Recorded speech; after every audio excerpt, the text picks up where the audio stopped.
Welcome to the next episode of Take a Break. Take a break. Keep the whole world guessing. Take a break from the human race. Take a break when it gets depressing. Take a break. Pat Armistead is a voice for all that is joyful. In this series, she brings a fresh approach to emerging consciousness. Through conversational, social and emotional intelligence, she and her guests explore new models of leadership that embrace humour, empathy and compassion.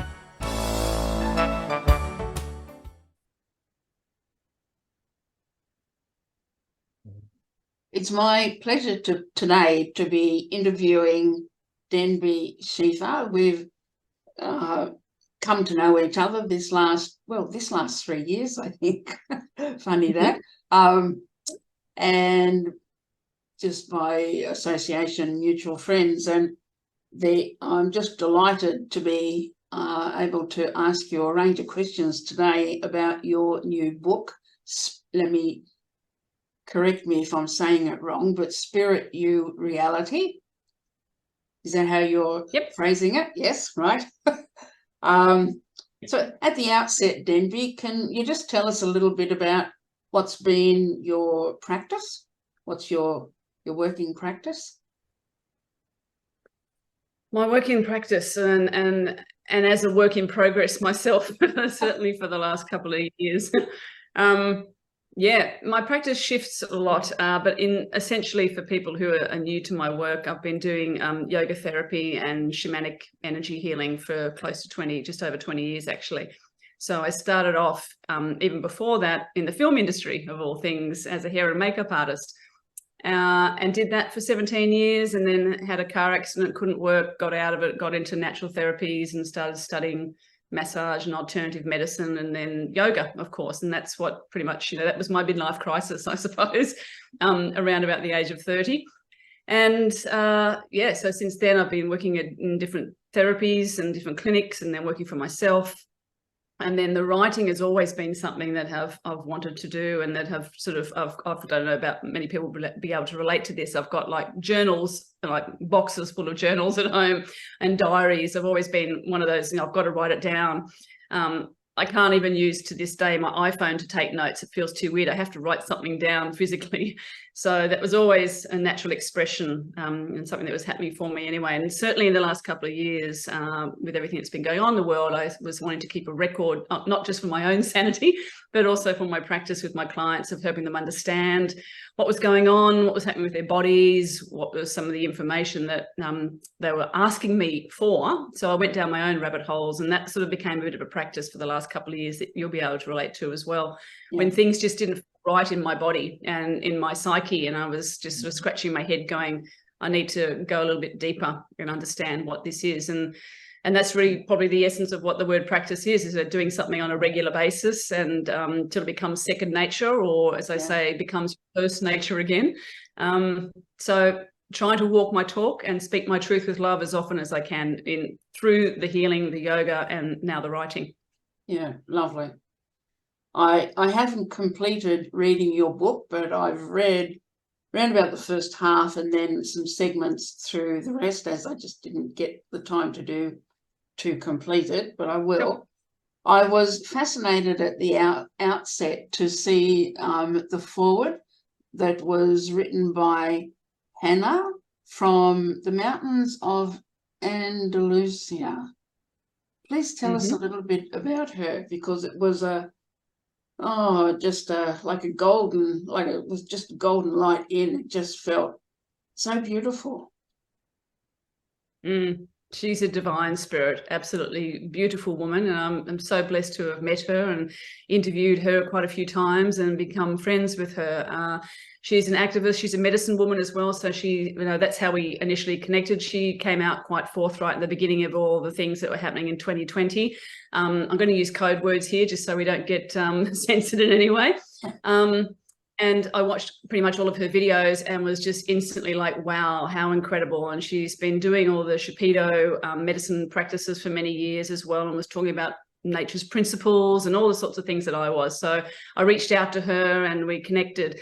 So she was my first go-to for writing something for this book, because we've got this connection and she's on the sort of same page with a lot of things. And also as an activist woman, and someone being very forthright publicly, she could relate to also, you know, what happens to you when you step out in the public eye, of course, and how you get smashed around, putting it lightly.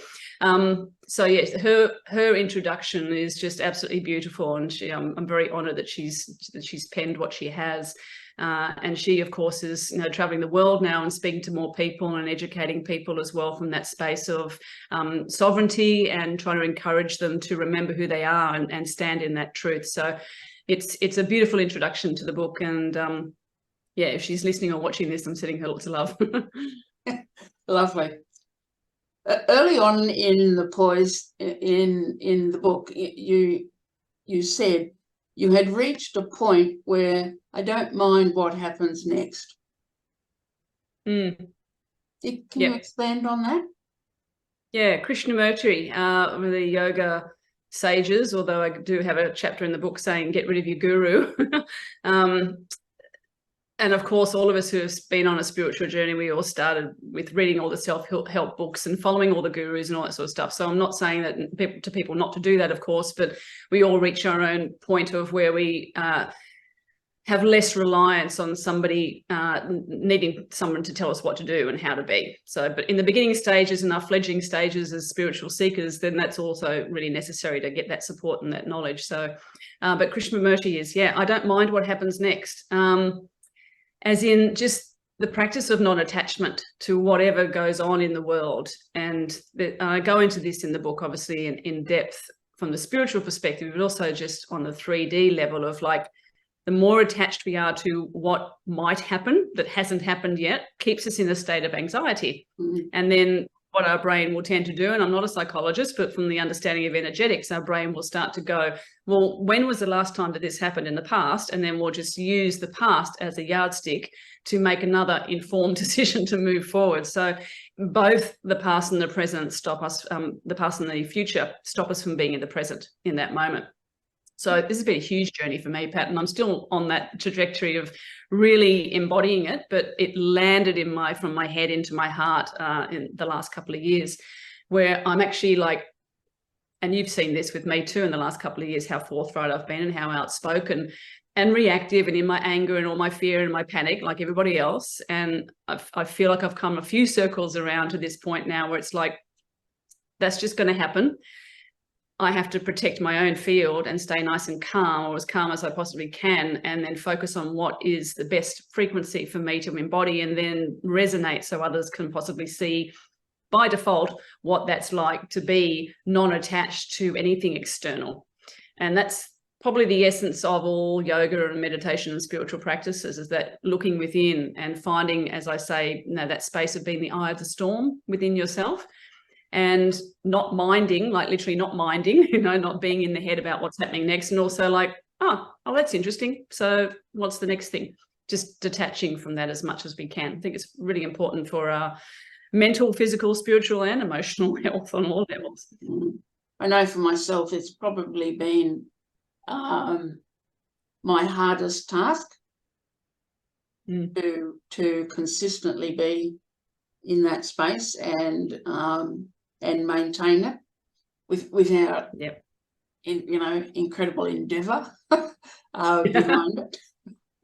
Yeah, it's not an easy space for sure, and we come in and out of it, as you say, and certain things, we all have our triggers, we've all got our stories that we're working on, and everybody on the planet has gone through the same collective experience in the last couple of years especially, but every single individual is taking that personally, like we're seeing it through our own personal lens, and it's opening up new possibilities and it's agitating us in our own specific ways. So and that's as it's meant to be, which is why I think, and I talk about this in the book obviously too, about free will, like we're all going to get what we came here for, and it's going to look different for everybody. So just loving allowance for people to have their experiences without feeling like we need to fix them or save them or change them in any way.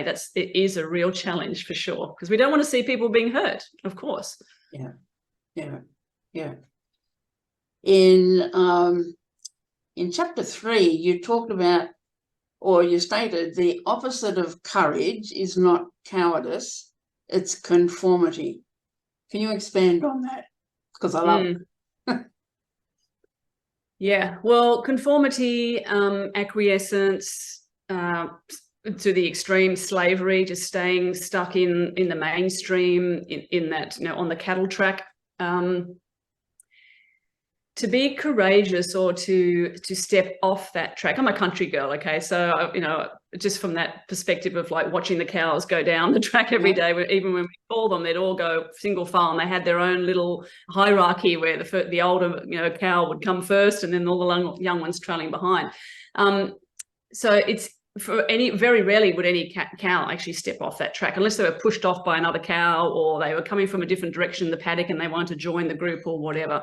It's just kind of something that has been ingrained into the human psyche of like safety in numbers, and we've got to do all this together, and we want to be included. All those sorts of dialogues and phrases come along into this program. And I'm very much of the belief that we are living in a simulation, possibly layers and layers of a program and a simulation, the matrix, etc., whatever word people want to put in there. And to step out of that algorithm and to create your own takes a lot of courage. It takes the willingness to recognize, first of all, that if you are going to do that, that you are going to be ostracized. The saying that truth is first ridiculed and then rejected before it's accepted. And I can't remember who said that, but that's been not my phrase, of course. It's been around for a long time. And you're going to be coerced, and people are going to try and make you feel bad for stepping out of line, literally, or they're going to rock the boat. You're going to make everybody else vulnerable. All of these are layers of dialogue encapsulated in the consciousness of slavery or victim mentality, which again we've been programmed into. It's possibly even been bred into our DNA, and I go into that in the book as well. I just basically give a whole lot of different possibilities and explanations for things, and then when people read it, they can make up their own mind about that information, what resonates with them. But yeah, to stay silent, and this won't resonate with everybody either, but certainly for myself, and I know for you to a big degree as well, to stay silent whilst we're watching all the crazy things go around us in the world, not just in the last couple of years, but all of our lives. It's like we become compliant. We, evil things can happen in the world, or bad things can happen in the world when the good people stay silent.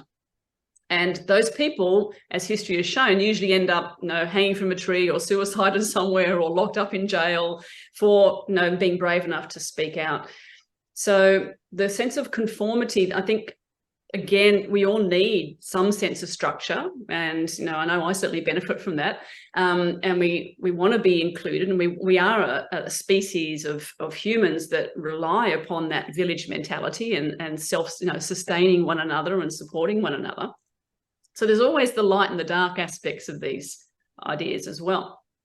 But to step out of that, I use a little anecdote, actually. I think it's a Native American Indian anecdote that I read many years ago, and it sort of encapsulates the journey of the human very briefly. And I won't get it exactly right, of course, so please forgive me for that. But essentially, children are born into the village, and everybody helps to raise that child, and the grandparents, the great-grandparents, the family, the neighbours, the friends, etc. And they get all these different perspectives and nourishing experiences through all these different personalities. And then they become a teenager, which I've got one myself at the moment, and they know everything, which we always do at 16, 17, 18. And that individual now is like, well, I've got all these ideas and my perspectives on how things should be. I'm going to go out into the world and I'm going to share those experiences. So they leave the safety of the nest, the village, and they go out into the world and they have their experiences and they travel overseas and whatever would happen in the ancient times. Same thing here, different time frame. And they go out and they'd fall over and they get back up and they'd have whatever would happen to them, and they go and they expand their skills and they go study, etc., and they become more of a fully contained human. And then they come back to the village to share their wisdom and to infuse that into the village, to build it further and to move forward. So there's always this sense, in order to become ourselves, there is a big degree that's necessary of separation, to actually break free and to go and find ourselves. We say, find myself, and then come back. So there's always this longing, almost like, stretching the elastic band and you let it go. And then we always just have this natural propensity to wanting to come back and then to share what we have learned and what we know has helped us that could possibly help others that are part of our community. So I hope that sort of, that just, I mean, as I said, I didn't get the words exactly right, the general gist of it. And that really changed my perspective on life in general. I think when I first read that, I think it was in my mid-20s when I came across that prophecy. Yeah. Around about 20 years ago, I took on 3 key guiding terms, if you like. They were love, freedom, and spiritual intimacy, and that hasn't altered since. And for 20 years, I worked as a nurse, and I can't believe how constrained I was back then, and the level, and there was a certain need for it, for safety issues, etc. But I also managed, without hurting anybody, to pop the bubble, to step outside those constraints and to be myself. And I've really only come to appreciate that this last 20 years. It's like, even back then, right, the imp was showing through, the creativity and the humour, even though we were in this, sterile and prescribed kind of environment. Really interesting. You mentioned that you'd interviewed Dr. Christian Northrup, and I have as well. So that was fascinating. She's an amazing soul. Yes, yes. So the inspiration to write this and write this now, how did that come about? Very organically, actually, Pat, because this is the 4th year of, this is quite astounding. And I noticed in the last couple of days that there's been a lot of people on Instagram talking about, like, reminiscing about some of the crazy stuff that we've all experienced in the last couple of years, like at the very beginning with the lockdowns and the intensity and the police brutality. And I was watching a couple of these videos just going, wow, yeah, like I've kind of sort of forgotten it because we move on. It's still embedded, obviously, in all of our, energy fields, but we were hammered. They really went hard on a lot of people, and a lot of people more than others, of course. People weren't allowed to see their families. They were dying in aged care homes. People were forced, jabbed, etc. Just horrific things that have happened. So I started, as I said, that organic process. I was writing in diaries, and I was just taking note of things, and I was doing so much research at that time for myself so I could understand more of the things that I already intuitively knew. So I was sort of like, some of us get our inspiration or our ideas from the 3D, and then a lot of people go and research it and get it validated, quote unquote, through the spiritual side of things. I've always been one that gets intuitive hits, and then I go, oh, okay, and I'll see if that resonates on the 3D, and it's always confirmed. So there's no better or worse than that. People get energy information differently. That's how I work. So that was happening. I was just getting so much information, like, this is what that's connected to, and this is what's going to happen. These are the possible trajectories. And so I was just like researching like a crazy woman for, a good 2 years. And I still do that, but I've backed off a bit more. And it just became really obvious, obviously, with people speaking to me too, that I needed to speak out, and I needed to share what I was discovering. And that's when I actually started my own podcast, because it was like, okay, well, I was writing blogs and I had my website, and I was doing I closed my studio, as I talk about in the book as well, and was making that adjustment. And I certainly wasn't hit as badly as a lot of people were. And a lot of people, obviously, suicides and deaths and all sorts of horrendous things that never should have happened. So I kind of got off, lightly in comparison to a lot of people, but I still had my stuff, as we all do, and we had family things to deal with. And it just got to the point where I went, I have to actually share this information now, because people need to know. And I went through a phase of also, again, that word non-attachment. When you share information that you find, you've got to let go of how it's going to be received, or if it's going to be received at all, because a lot of the time it won't be, and shoot the messenger and all that sort of stuff. So I did the podcast, and then I'm fortunate enough to speak to Christian Northrup, and then of course Dr. David Martin, who you know really well too, and all these amazing people. And actually one of my first interviews was with David Icke, which I was just like, oh my God, like I had like 20 followers on my YouTube channel, and I got that interview. So that just showed me I was on the right track. The universe, or God, creator, whatever you want to call that, was going, it was supporting what I was intending to do, to educate and help people. So that's really why I did it, to not to certainly not to be controversial, not to poke anybody, not to judge anybody. I did have an element of that, which I speak about in the book, which I don't have regrets, but I wish I had been a lot softer and more compassionate probably in the beginning, but I was in my process, as we all have been. And I was very raw, so that has settled. But that was also that passion is necessary because that, I find, people respond to that when they see that you're authentically concerned for their health. Again, they'll either listen or they won't. So I've written this for everybody, whether they've taken an injection or not, whether they believe in climate change or not, whatever. This is for all humans, shared in the spirit of education and trying to help them just be better versions of themselves, which is all that I'm trying to do as well every day, sometimes succeeding and sometimes not. Yes. Later in the book, on page 260, actually, you talk about how we've become disconnected from our true nature. I heard another speaker, now I've forgotten the name, doesn't matter, and she was saying, so if that's become second nature to you, what is your first nature? And I've never forgotten that, and I've used it myself. It's like in adopting that second nature thing, we surrender do we surrender our true identity? Do we surrender our truly authentic expression? Because there's that. We often don't go with first thought, we go with second, because we think, oh, if I say that, someone might get upset and say, oh, I'll say this. And I love that you've brought that up to, just to wake everyone up to, who are you being?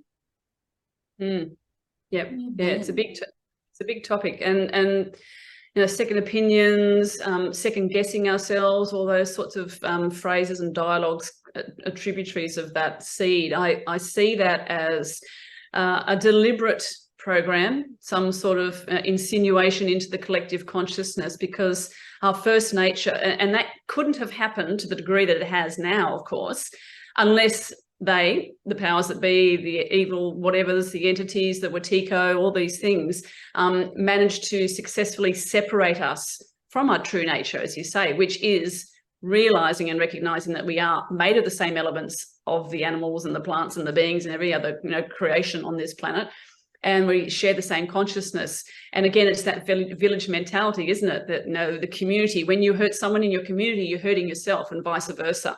So they need to do a really good job, and they've done a bang-up job of it, of separating us from that innate knowing and making us second guess our intuitive nature, and making it and turning the languaging again, because everything's inverted and all the words is spelling.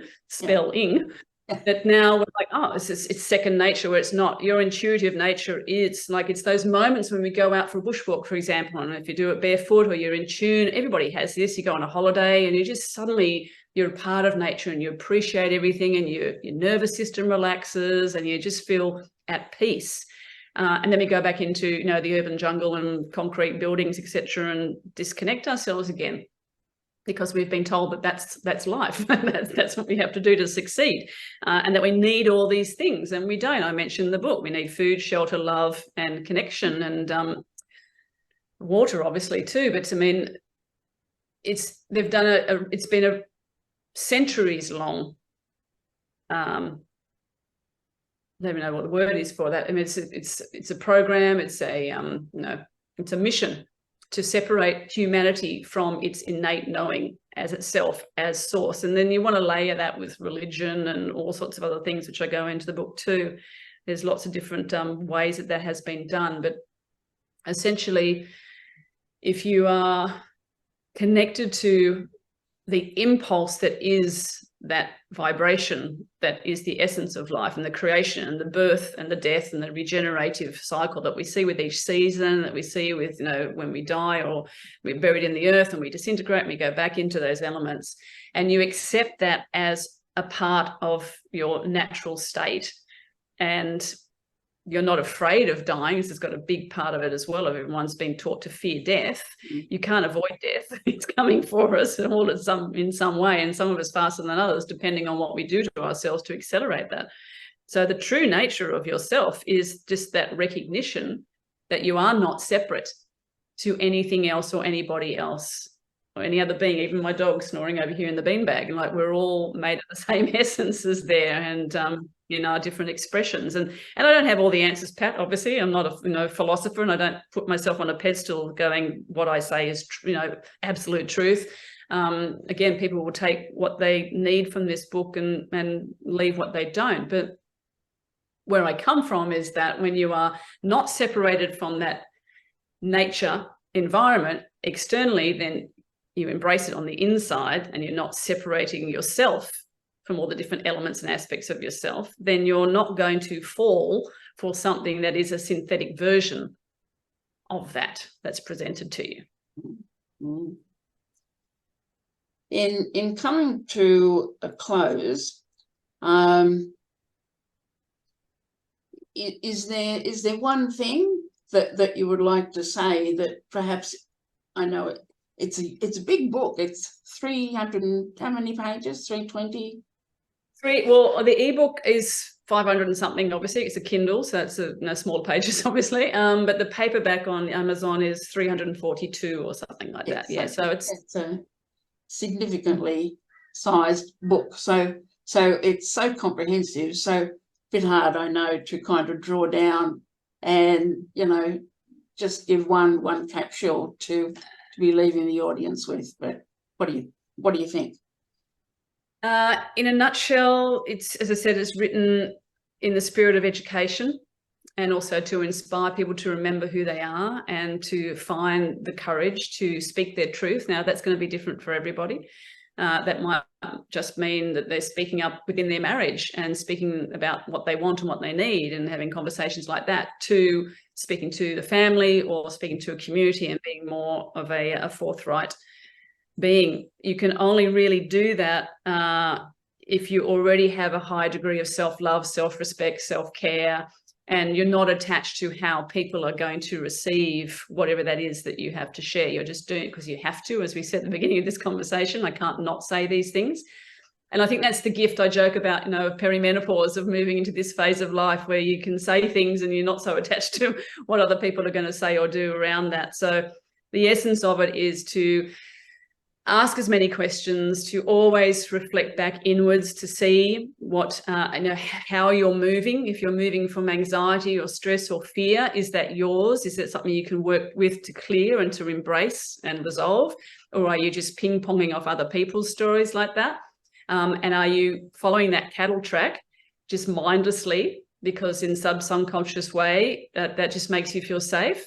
But the actual essence of your spirit can't be contained like that. It's expansive. It's not contractive. So coming to a space where you can trust that, and that is through getting knowledgeable about what's going on in the world, what has been happening, and what your potential actually is.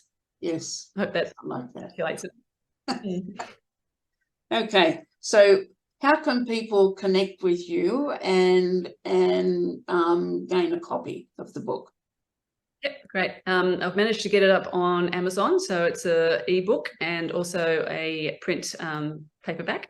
So I can send you the link for that for people, and I also have it as a PDF version, which I put up first before, because that was a bit of a process trying to organise that, on my website, which is denbysheather.com. So that's $11 on my website, and that's the money goes directly straight to me. On the ebook and the paperback, obviously I get paid royalties, so I don't get as much from that. So it's just really up to people how they would like to support me. I would really appreciate the support. It's most welcome, and I'm very grateful for that. But yeah, you can go onto denbysheather.com or type in SPIRITYOUREALITY into Amazon, or the link that I can provide you with. Yeah. Oh, okay. And I'll place that up. Thank you so much. And thank you for, I was so excited when I saw that it was coming, and we interviewed David Martin as a couple quite some time back, and I just love what unfolded then in that conversation. It just forged a really deep connection, and while we haven't talked a lot, there's that deep connection, and I think that's what I'm taking away from what I've read so far. So wishing you all the best, and do really well with this. Thanks, Pat. Really appreciate your time. Thank you, darling. You take care. Take a break. Thanks for taking a break with Pat Armistead. Take a break. Join us next time for more. Take a break.